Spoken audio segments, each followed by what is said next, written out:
Falmeravantsika rehetra amin'izao alatsinainy Pentecote 2024 izao. Betsaka isika nanararoatra ity androandroany ity ny alana voly niaraka tamin'ny fianakaviana na dia mangatsika aza ny andro izay eto météo moa dia tsy maintsy miasa manome fahafapo antsika rehetrarehetra ary ataonay ampitiavana be zany na dia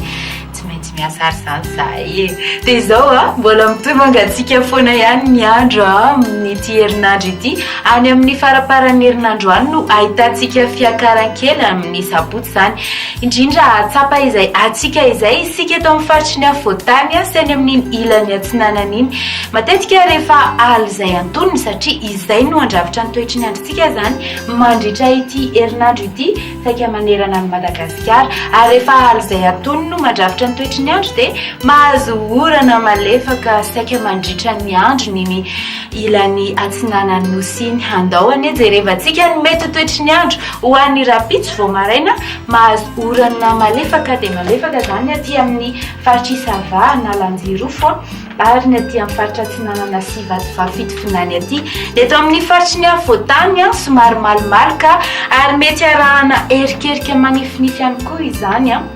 sisan'izay saika mifandimby ny rahona sy ny masoandro amin'ny tolakandro sy amin'ny takariva dia mbola somary isisika kely ihany zany ny erikerika manify ho an'ny faritry ny afovoantany mifandimby ny rahona sy ny masoandro ny aty amin'ny ilany andrefan'ny afovoantany kosa nefa ary mitohy manorana trany saika mahazo ny faritry Isava iray manontolo ny aty Analanjorofo ny atsinanana ny Vatovafitofinany ary pakatra ny atsimo atsinanana sisan'izay mibalika be ny masoandro zany hoe aty atsimo sy aty amin'ny faritra andrefan'ny Madagasikara rehetra aty ny vinan'ny maripana ambany indrindra 10 degré Celsius ho an'ny rapitso any amin'ny renivohitry ny faritry Vakinakaratra ary ny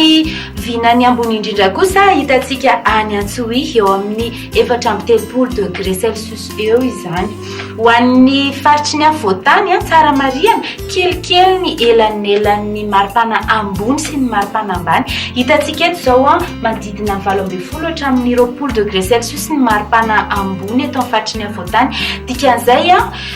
mahatsapa mangatsika foana zany tsika saika mandra-paharivany andro dia fa omany ny arotenda ny boty sy ny karazany andao jerena maranana ny fandaharana ny mety toetry ny andro any amin'ny rehetra firenena vitsivitsy ivelan'ny nosy ireto ny any Paris dia toraky ny any Milan sy Bangkok ary Seychelles anorana tandrifindraona ny andro any Johannesburg sy La Réunion mibalika be ny masoandro ary ny any Comorany mifandimby ny rahona sy ny masoandro lalovandraona kely ny lanitry Maurice